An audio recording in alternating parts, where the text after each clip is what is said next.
তো ভগবান জগন্নাথের আকার আকৃতি এরকম কেন? আমি আর দেবুদা যথারীতি দীঘায় এলাম, জগন্নাথ দেবের দর্শন করলাম। আজকে আমি আপনাদের সাথে জগন্নাথ দেবের একটা স্টোরি শেয়ার করি। আমাদের হিন্দু ধর্মের যত দেবদেবী আছে সবারই কিন্তু আকার আকৃতি অন্যরকম। তো ভগবান জগন্নাথের আকার আকৃতি এরকম কেন?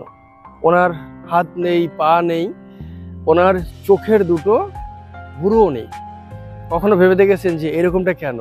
আমরা ছোটবেলা থেকে শুনে এসেছি যে জগন্নাথ দেবের যখন মূর্তি তৈরি করা হচ্ছিল, পুরী ধামে যে জগন্নাথ ঠাকুরের মূর্তি রয়েছে সেটা বিশ্বকর্মা তৈরি করছিলেন।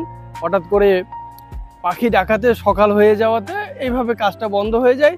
ওই রকমই মূর্তি রয়েছে আর কি, যতটা আমরা এরকমই শুনেছিলাম যে মূর্তির নির্মাণটা সম্পূর্ণ করা হয়নি বা করা যায়নি। কিন্তু আমার যেটা ধারণা বা কিছু ধার্মিক ব্যক্তিদের সাথে কথা বলে আমি যতটা বুঝতে পেরেছিলাম, ওনাদের বক্তব্য হচ্ছে জগন্নাথ মানে হচ্ছে জগতের নাথ, যিনি জগতের সর্বে সর্বা ঈশ্বর। ওনার তো খিদে নেই, ওনার পিপাসা নেই, তাহলে ওনার হাতেরও প্রয়োজন নেই। যে খাবার নেবে হাতে করে নিয়ে খাবে বা কিছু কাজ করবে, উনি তো ইশারায় সবকিছু করবে। এখানে জগন্নাথ দেবের হাতের প্রয়োজন নেই, পায়ের প্রয়োজন নেই। কেন? কেননা ওনাকে এক জায়গা থেকে অন্য জায়গায় যাওয়ার জন্য হেঁটে যেতে হয় না। ঈশ্বর সব জায়গায় বিরাজমান, ঈশ্বর সব জায়গায় বিরাজমান, তাই হেঁটে এক জায়গা থেকে আরেক জায়গায় যাওয়ার ওনার প্রয়োজন নেই। আরেকটা হচ্ছে যে ওনার চোখের ভুরুটা নেই কেন?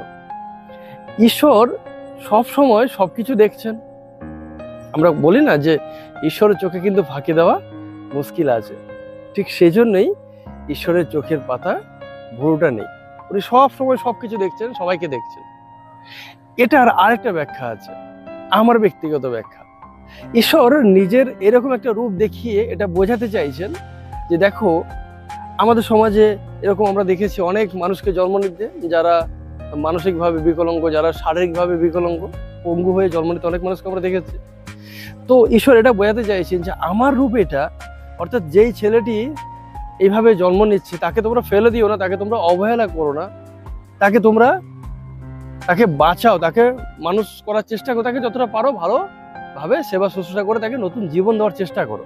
তো যাই হোক, দীঘায় এলাম, প্রথমবার জগন্নাথ দেবের দর্শন পেলাম দীঘাতে। আমার তো খুব ভালো লেগেছে, আর এই স্টোরিটা শেয়ার করলাম। আপনাদের কাছে কেমন লাগলো জানাবেন অবশ্যই। জয় জগন্নাথ, ভালো থাকুন সবাই।